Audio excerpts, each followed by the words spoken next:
할렐루야. 메리 크리스마스. 네. 오늘 우리는 성탄주일로 지키고 있습니다.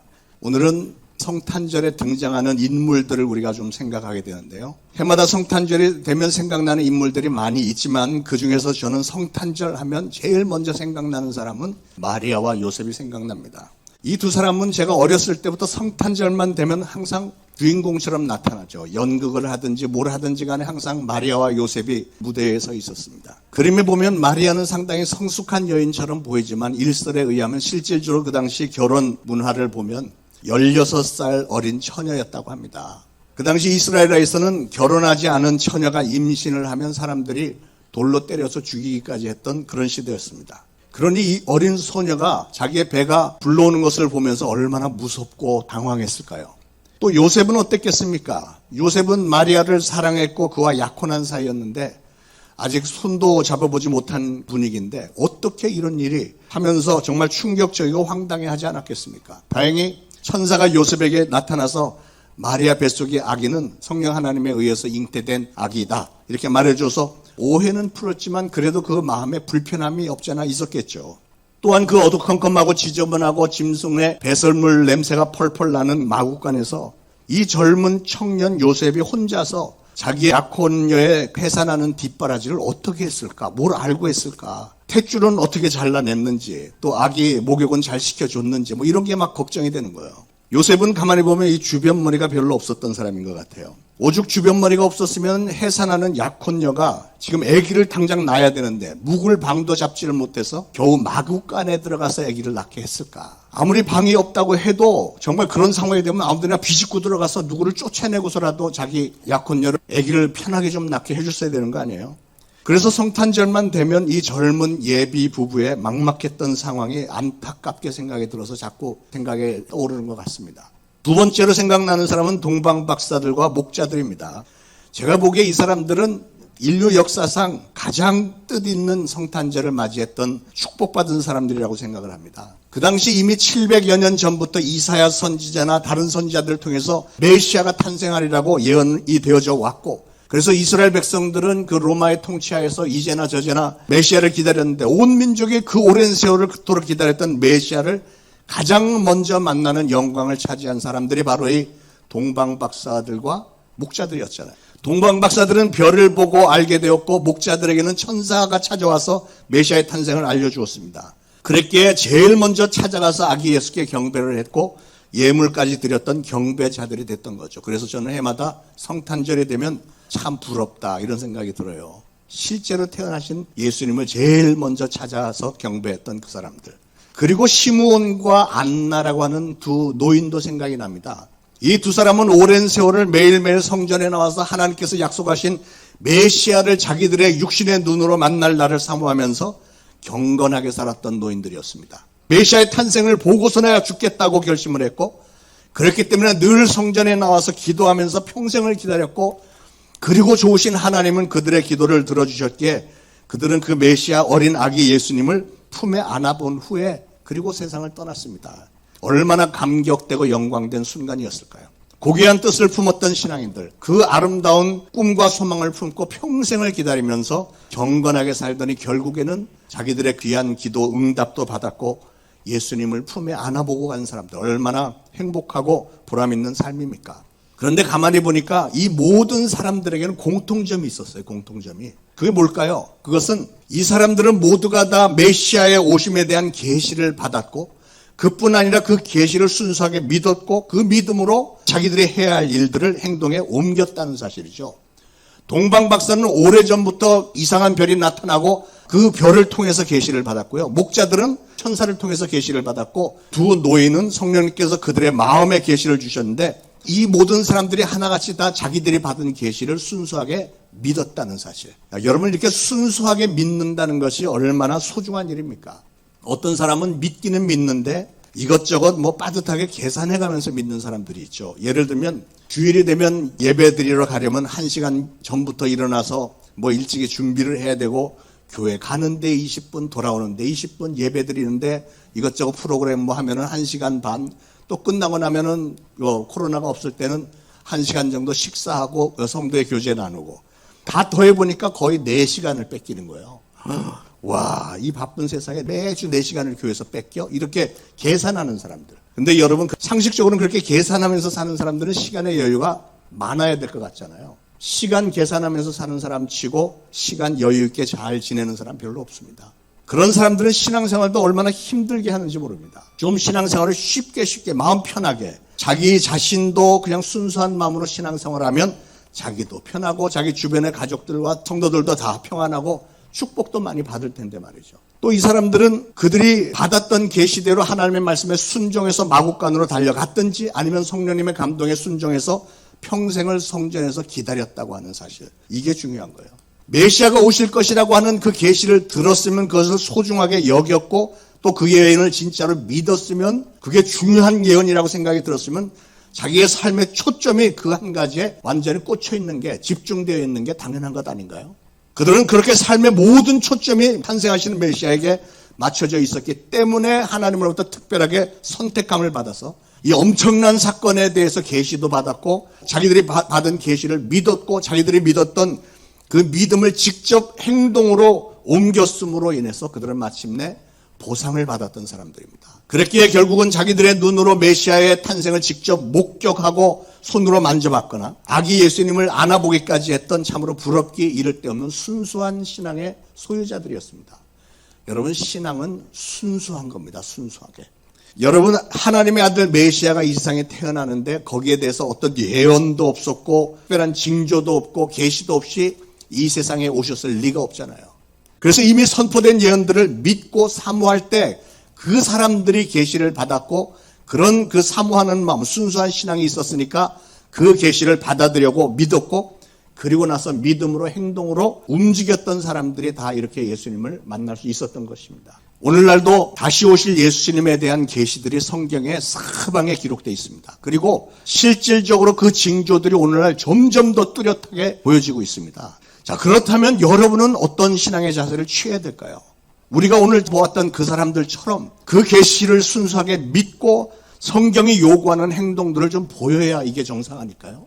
성탄절이 되면 생각나는 사람들이 또 있습니다. 이 사람들은 좀 불행한 부류의 사람들이었는데 그 첫째가 바리새인들, 제사장들, 서기관들입니다. 이 사람들은 율법에 대해서 하나님의 말씀에 대해서 훤히 알고 있었던, 말하자면 성경 박사들이었습니다. 그런데 불행한 사실은 그들은 성경에 대한 지식은 있었지만 그 말씀들을 계시로 받아들이거나 믿지는 않았다는 사실이죠.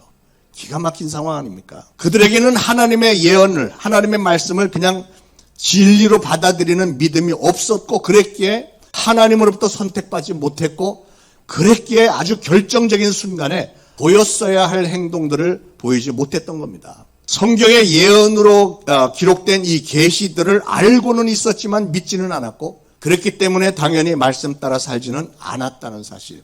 이런 불행이 세상에 어디 있습니까? 아니, 메시아를 믿지 않고 메시아를 영접하지도 않을 거면 도대체 뭐하러, 무엇 때문에 성경을 공부하고 연구는 왜 했으며 도대체 무엇 때문에 율법을 그렇게 철저하게 지켜가면서 평생을 살았습니까?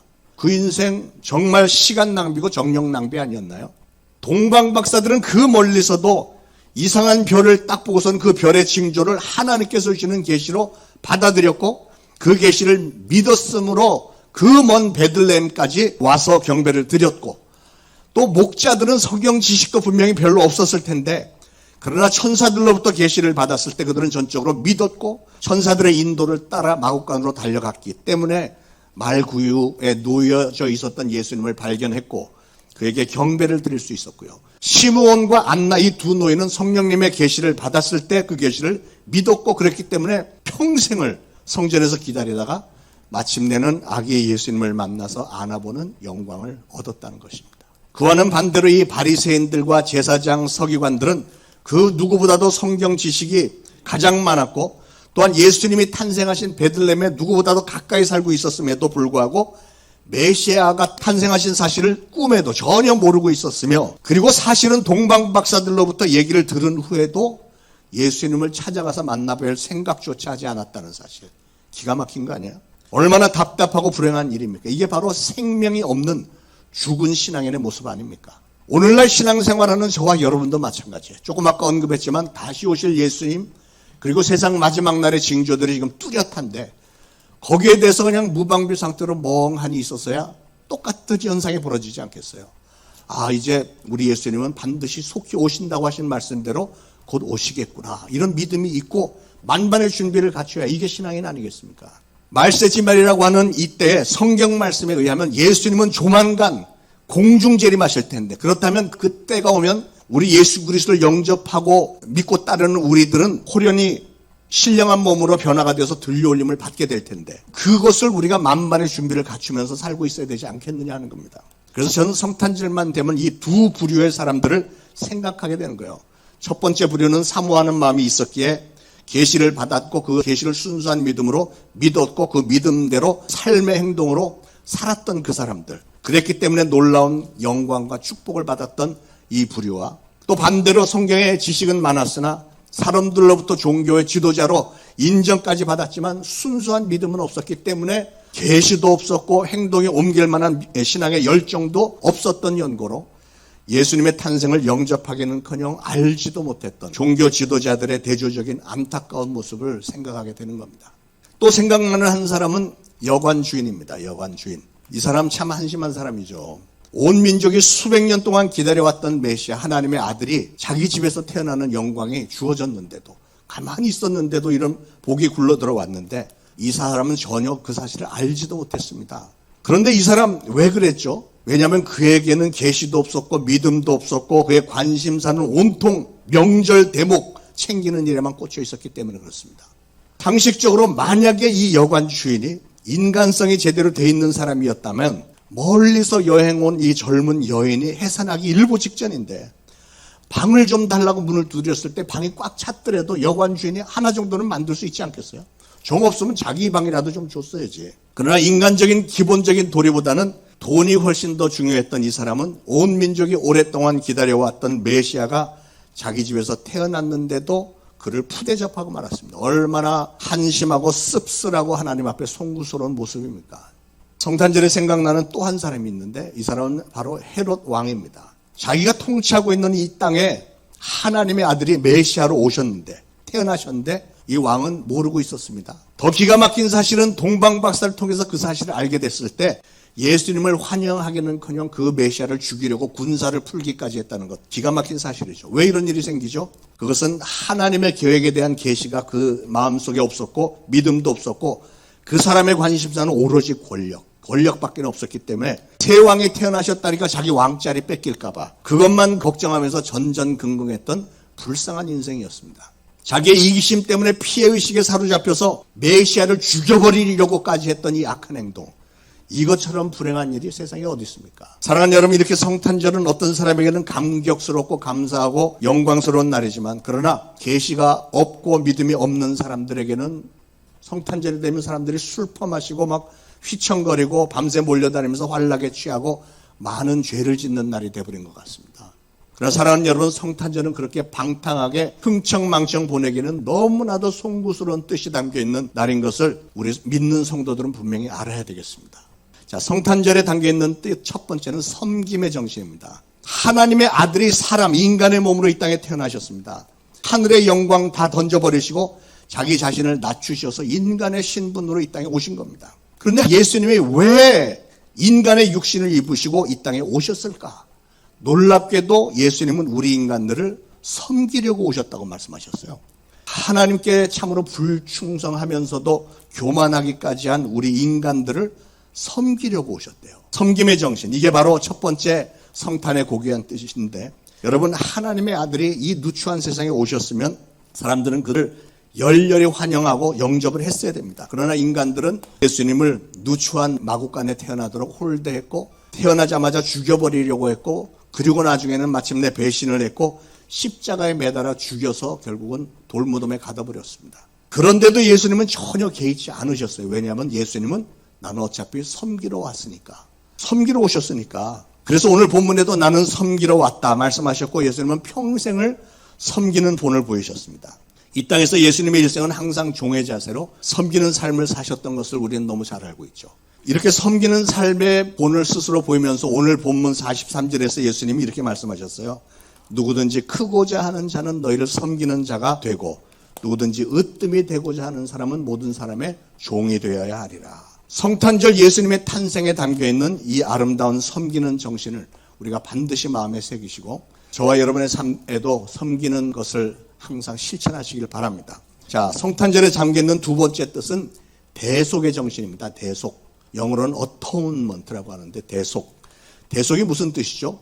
죄의 삭은 사망이라 그랬는데 남의 죄를 위해서 죽음의 형벌을 대신 감당함으로써 다른 사람들의 죄값을 대신 갚아준다는 뜻입니다. 그게 대속이에요. 대속.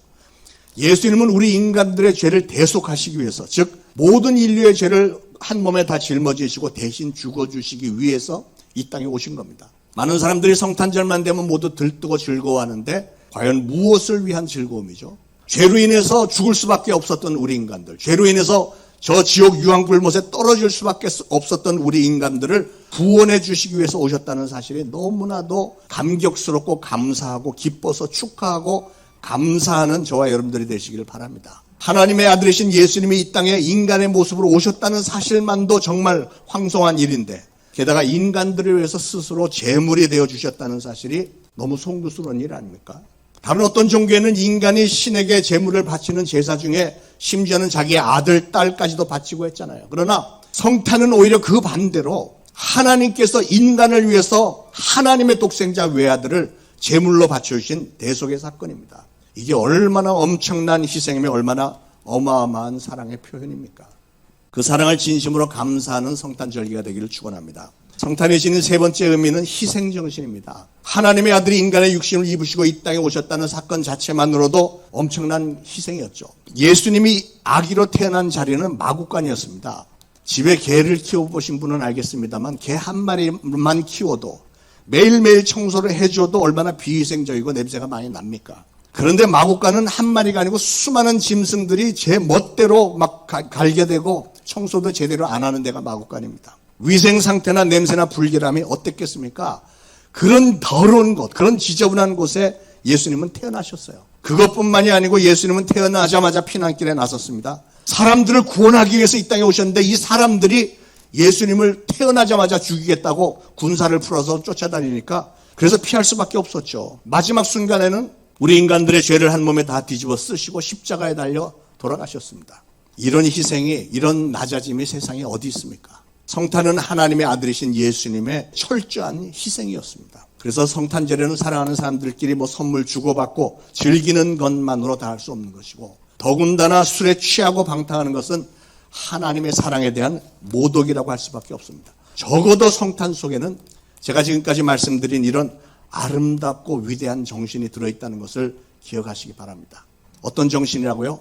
섬김의 정신, 대속의 정신, 희생의 정신. 이게 바로 성탄의 의미입니다. 그 성탄의 주인공이신 예수님은 오늘 우리에게 말씀하십니다. 너희도 섬기는 자가 되라. 너희도 이렇게 희생하고 녹아지는 소금과 빛이 되라. 너희 중에 누구든지 크고자 하는 자는 너희를 섬기는 자가 되고 너희 중에 누구든지 으뜸이 되고자 하는 자는 모든 사람의 종이 되어야 하리라. 인자에 온 것은 섬김을 받으려 한 것이 아니라 도리어 섬기려 하고 자기 목숨을 많은 사람의 대속물로 주려 함이니라. 이것을 이 아름다운 성탄의 계절에 우리 주님께서 여러분 한 분 한 분에게도 주시는 당부의 말씀으로 받으시고 그 말씀대로 섬김과 희생을 실천하는 삶을 사심으로 하늘의 많은 상급사 하시기를 축원합니다.